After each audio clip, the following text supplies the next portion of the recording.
भारत और बांग्लादेश के बीच कल दूसरा एक दिवसीय अंतर्राष्ट्रीय क्रिकेट मुकाबला खेला गया और इस मुकाबले को भी बांग्लादेश ने हैरत अंगेज अंदाज में 5 रन से अपने नाम किया और इसके साथ ही बांग्लादेश ने 3 मैचों की इस सीरीज में 2-0 की अजय बढ़त बना ली है।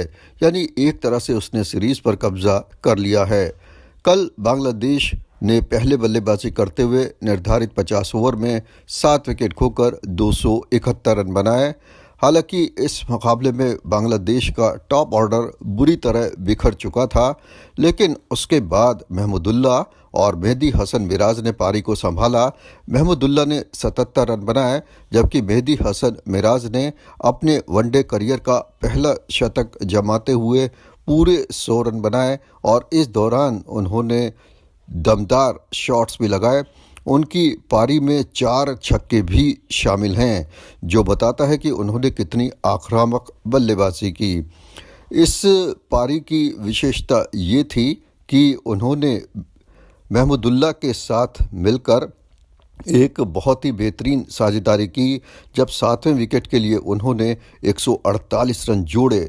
वैसे एक समय बांग्लादेश के 6 विकेट केवल 69 रन पर गिर चुके थे और तब ऐसा लगता था कि शायद बांग्लादेश की पूरी पारी 100 रन से कम में भी सिमट जाएगी, लेकिन ऐसा नहीं हुआ और मेहदी हसन मिराज एक चट्टान की तरह पिच पर अड़ गए और उन्होंने महमूदुल्लाह का बखूबी साथ दिया।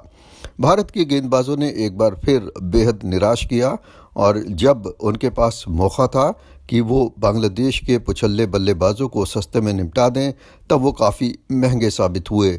भारत के मोहम्मद सिराज ने कल 2 विकेट ज़रूर लिए, लेकिन उसके लिए उन्होंने 73 रन खर्च किए।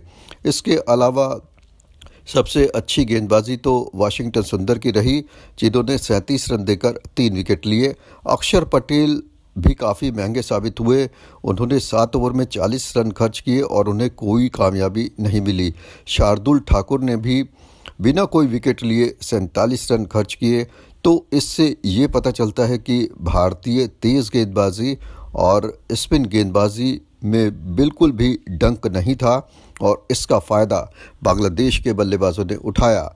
और जब भारत जीत के लिए 272 रनों के लक्ष्य को सामने रखकर मैदान में उतरा, तो भारत को बड़ा झटका तब लगा जब रोहित शर्मा सलामी बल्लेबाज के तौर पर नहीं उतरे, क्योंकि स्लिप पे कैच पकड़ते हुए उनकी अंगुली में चोट लग गई थी, जिसकी वजह से वो बल्लेबाजी क्रम में सबसे नीचे उतरे। और इसका फ़ायदा बांग्लादेश के गेंदबाजों को तब मिला जब उन्होंने रोहित शर्मा की जगह सलामी बल्लेबाजी करने उतरे विराट कोहली को केवल 5 रन पर ही आउट कर पेविलियन भेज दिया। लगातार दूसरे मैच में शिखर धवन भी फ्लॉप रहे। उन्होंने केवल 8 रन बनाए। श्रेयस अय्यर ने हालांकि 82 रन बनाए, लेकिन दूसरे छोर से लगातार विकेट गिरते रहे।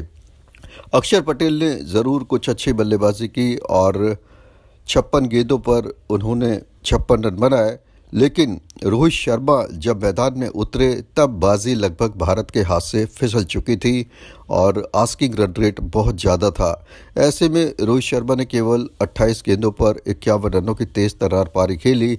इस दौरान उन्होंने 3 चौके और 5 छक्के भी लगाए, लेकिन बांग्लादेश के गेंदबाजों ने भारतीय बल्लेबाजों को काफ़ी हद तक अंकुश में रखा और यही वजह है कि भारत 266 रन ही बना सका 9 विकेट के नुकसान पर और इस तरह से बांग्लादेश ने इस मुकाबले को 5 रन से अपने नाम किया। बांग्लादेश की ओर से इबादत हुसैन ने 43 रन देकर 3 विकेट हासिल किए, जबकि शाकिब अल हसन ने 39 रन देकर 2 विकेट लिए। मेहदी हसन मिराज ने पहले तो बल्लेबाजी में शतक बनाया और उसके बाद गेंदबाजी में भी 46 रन देकर 2 विकेट लिए, यानी उन्होंने ऑलराउंड परफॉर्मेंस दी। तो जाहिर सी बात है कि जब भारत का टॉप ऑर्डर बुरी तरह बिखरा तो उसकी वजह से भारतीय टीम बड़े स्कोर का पीछा नहीं कर सकी और इसके अलावा भारतीय गेंदबाज काफ़ी महंगे साबित हुए, जिसका फ़ायदा उठाते हुए बांग्लादेश ने 271 रनों जैसा बड़ा स्कोर खड़ा किया। और 271 रन अगर एक दिवसीय क्रिकेट की बात की जाए तो काफ़ी बड़ा स्कोर माना जाता है। अब इससे ये तो साबित हो गया है कि जो तीसरा एक दिवसीय वो बांग्लादेश के लिए औपचारिकता मात्र होगा, क्योंकि वो पहले ही सीरीज़ पर कब्जा कर चुका है और बहुत ही बढ़े हुए मनोबल के साथ बांग्लादेश तीसरे मुकाबले में उतरेगा और वो चाहेगा कि किसी तरह से भारत का इस सीरीज़ में पूर्ण रूप से सफाया करे।